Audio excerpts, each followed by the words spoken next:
I'm Matt with eTrailer. If you have a 2022 Toyota 4Runner and you're looking for a set of chains for those more extreme situations and something that's going to last you a long time, then the Pewag Tire Chains are going to be a great option for you. Now we're going to have this on tire size 265/70R17. Now this will fit a variety of other sizes. That's just the size we have today.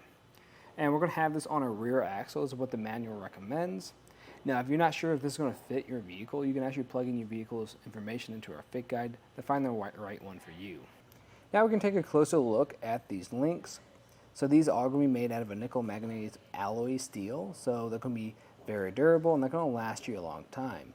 They're going to be less likely at rusting. And we're going to have this square link design to them with these grooves that go across. Those grooves are just going to give us additional traction, wherein those square link designs also will help you bite through snow and ice. And they are a little bit larger, but we still have plenty of space to sit underneath here, and we're not going to make contact with anything as long as you properly tighten these down. And we're also going to have a ladder pattern design. With a ladder pattern design, that's going to give you more traction when you're stopping and starting. And if you look here in the center, we're also going to have some cams. I'm a big fan of cams, especially on some chains like this, because when you try to tighten this into place, a lot of times it's going to be pretty difficult. That's because we don't have any other type of tensioner on here, so this is going to help you get out any of that additional slack you have in your chains. I still recommend using a rubber tensioner, because what this is going to do for you is when you're driving around, a lot of times your chains will shift, and once they shift, they usually loosen up. And this is just going to constantly apply tension to your chains, so you don't have to worry about them loosening up too much. It's going to give you a lot more peace of mind. Now this isn't going to come with your kit. This is something you have to invest separately, and we have plenty of them on our website. Now what will come with your kit is going to be this bag, along with 2 sets of chains, and this tool to help tighten them down. Now I'm not a super big fan of these bags. There's just not a very clean finish to them, and they're really more for a few time uses, because with chains this rough or with those hard edges, it's really going to tear through this pretty quick, especially if you are using these often. So what I'd recommend doing is just investing in a small tote to keep your chains in so they last longer. In my opinion, I think these are a great set of chains, especially for those extreme situations. Now, if you're looking for something maybe not as extreme, but for those more moderate snow and ice conditions, the only thing that you're looking for is much more of an easier installation and you don't want to invest in a separate tensioner, then I'd recommend the Koenig self-tensioning tire chains. They're going to be a more premium style, and they're going to be really easy to get on. You don't have to get on the ground to install them, because especially when you do have a lot of clearance underneath your vehicle, but with all that snow and ice underneath there, it's going to make it a lot more difficult. That's where I like the self-tensioning tire chains. But if you really do need something for those extreme situations, this is probably the way to go. And if you are curious to see what this process looks like, just stay tuned, we'll walk you through it. To start off an installation, I'm going to grab some gloves just to make this process a bit easier. And we can check a few things with the chains. And what I'm really looking for is to make sure we don't have any damages to them and to make sure it's in the right orientation.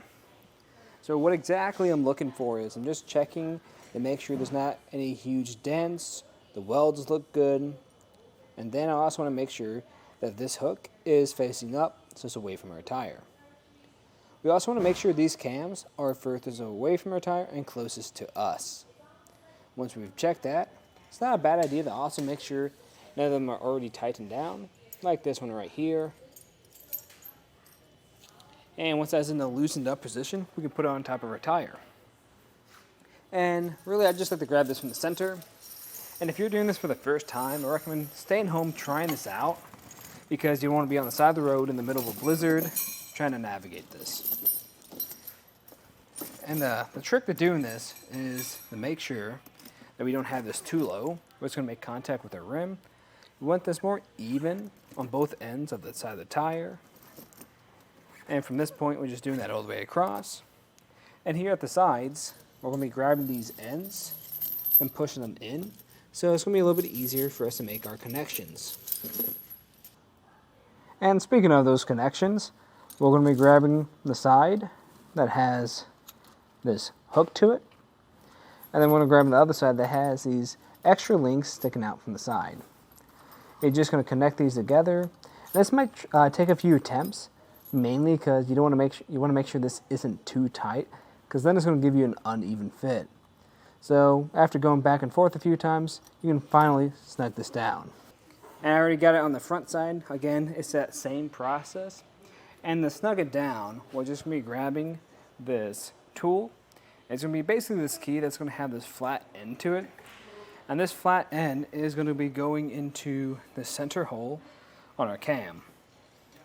The way you're going to tighten it down is just by turning it.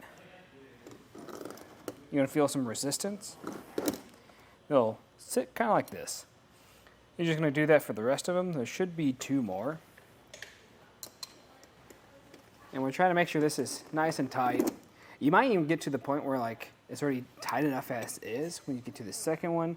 But I think we got a little bit of slack here, so we can make sure this is a bit tighter.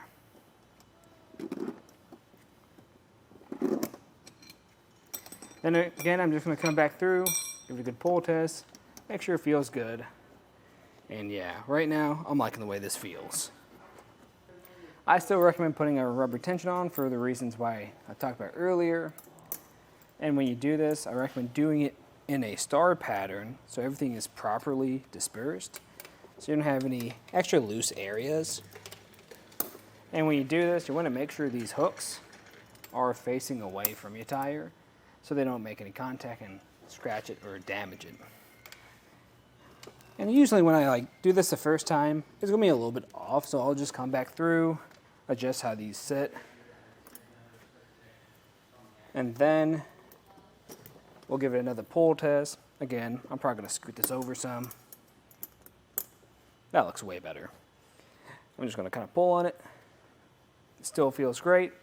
At this point, I'm just going to repeat this process on the other side. And then afterwards, I recommend either pulling forward or backing up some, just to make sure you still have a good fit. And if you do, you can take it out for a ride. But that's just a look at the installation of the Pewag Tire Chains on a 2022 Toyota 4Runner. I'm Matt. Thanks for watching.